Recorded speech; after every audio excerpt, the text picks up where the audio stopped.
Herencia de sangre, capítulo 2. Siempre pensé que mi vida estaba escrita antes de nacer. Mi familia era tradicional, de esas donde los padres deciden quién te conviene, con quién casarte, dónde vivir y hasta cómo comportarte.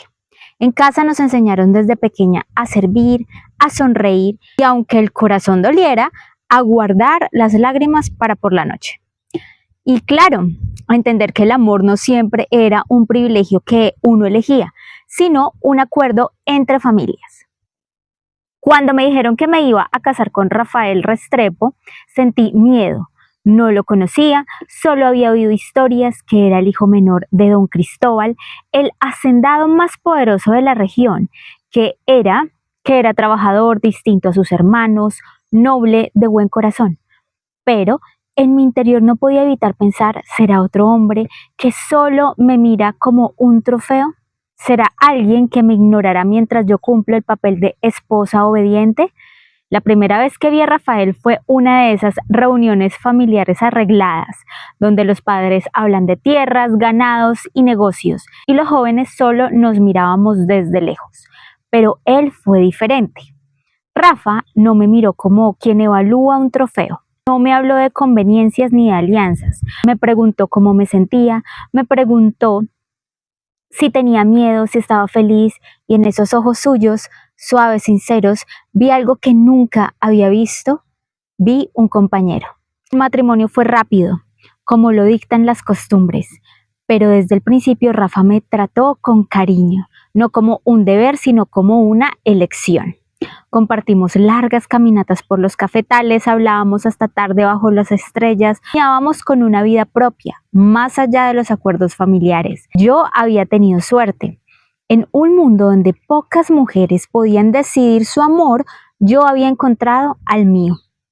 Pero pronto entendí que nuestra felicidad tenía enemigos, y esos enemigos no estaban afuera, sino dentro de la propia casa de Rafa. Aurelio, el hermano mayor, era un hombre duro, frío, siempre competitivo. Manuel, el del medio, era callado, calculador, con una mirada que analizaba todo. Y los dos desde el primer día mostraron una envidia feroz hacia Rafa horrible. No soportaban verlo brillar, no soportaban que don Cristóbal lo tratara como al preferido.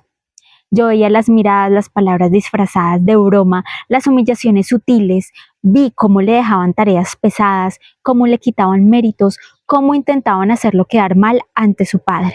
Pero Rafa, siempre noble, siempre sereno, los perdonaba. Me decía, son mis hermanos, Marina, algún día cambiarán. Y yo lo abrazaba fuerte pensando que tal vez él era demasiado bueno, que tal vez estaba ciego ante el peligro. Pero nada me preparó para lo que ocurrió después. Una tarde, mientras Rafa estaba en los potreros, Aurelio se acercó a mí. Estábamos solos en la casa y él, con esa sonrisa arrogante, se sentó a mi lado. Marina, me dijo en voz baja, vos sabes que no te mereces Rafa, ¿cierto? Vos y yo podemos tener algo mucho mejor. Sentí un frío recorrer sobre mi espalda, me puse de pie temblando. ¿Usted está loco?, le dije. Es su hermano. Aurelio sonrió. Y aquí nadie tiene que enterarse. Me fui corriendo de la sala, con el corazón latiendo a 1000. Cuando Rafa volvió, no le dije nada. No podía, no quería ponerlo en medio de ese infierno, pero desde ese día supe que nuestra historia de amor ya no era solo nuestra. Estaba atrapada en una red de celos, traiciones y secretos que amenazaban con destruirlo todo. Después de aquel día ya no pude mirar a Aurelio de la misma manera. Cada vez que nos encontrábamos en los pasillos de la casa, cada vez que cruzaba su mirada sentía que ocultaba algo, que me desafiaba en silencio. Me di cuenta de que el odio hacia Rafa había crecido hasta deformarse en algo más retorcido, más peligroso. No se trataba solo de envidia por el trato de su padre, ni de los celos por los negocios, ni siquiera de la preferencia en la herencia. Era un deseo de quitarle lo poco que le pertenecía solo a él, su felicidad conmigo. Intenté mantenerme firme, me dediqué a cuidar nuestra pequeña habitación, a preparar nuestras cenas, a esperar con ilusión cada tarde de regreso de los campos, pero dentro de mí el miedo crecía. ¿Y si un día Aurelio cruzaba la línea?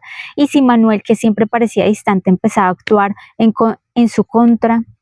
Una noche no pude aguantar más. Mientras Rafa cenaba, dejé caer mis cubiertos y le tomé de la mano. Rafa, tenemos que hablar. Él me miró sorprendido, preocupado. ¿Qué pasa, Marina? Me temblaba la voz, pero le dije en un tirón. Aurelio se me insinuó. Me dijo que nosotros podíamos tener algo a escondidas.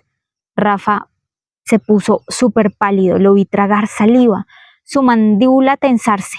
Por un momento pensé que explotaría, que saldría corriendo a buscarlo, que lo confrontaría. Pero lo único que hizo fue bajar la cabeza y cerrar los ojos. Yo sabía, susurró, sabía que esto algún día iba a pasar. Le acaricié la mejilla, sintiendo la desesperación, el dolor profundo que lo atravesaba. ¿Qué vamos a hacer, Rafa? Él me tomó de las manos con fuerza. Vamos a resistir, Marina. Vamos a ser mucho más inteligentes que ellos, como siempre lo hemos hecho. Pero esa noche por primera vez lo escuché llorar en silencio mientras dormíamos. Y por primera vez entendí que nuestra historia de amor ya no era suficiente para protegernos. Recuerdo perfectamente la noche en que Rafa me dijo que teníamos que escapar. Estábamos en el establo, escondidos entre las sombras, y yo sentía el corazón a punto de salirse del pecho. El frío de la noche me calaba los huesos, pero era el miedo de lo que realmente me helaba por dentro. Rafa me tomó las manos, mirándome fijamente, y me susurró con urgencia. Marina, tenemos que irnos esta noche. Si nos quedamos, nos destruyen. Yo lo miré temblando, con lágrimas llenándome los ojos. ¿Cómo? ¿Cómo vamos a dejar todo, Rafa? ¿Y tu padre y nuestras vidas aquí? Él apretó mis manos con fuerza, desesperado. Mi padre va a entender algún día, pero si nos quedamos, Aurelio y Manuel nos aplastarán. Yo escuché cómo hablaban, ya sé lo que planeaban, no podemos quedarnos. Sentí como si el mundo se me viniera abajo. Yo, que había crecido bajo las normas estrictas de la familia, que había sido enseñado a obedecer, ahora debía elegir entre quedarme y enfrentar lo que venía o saltar al vacío con el hombre que amaba. Rafa me abrazó fuerte y sentí sus labios rozando mi oído. Confía en mí, Marina, solo una vez, confía en mí. Y lo hice. Salimos corriendo hacia el caballo que él había preparado.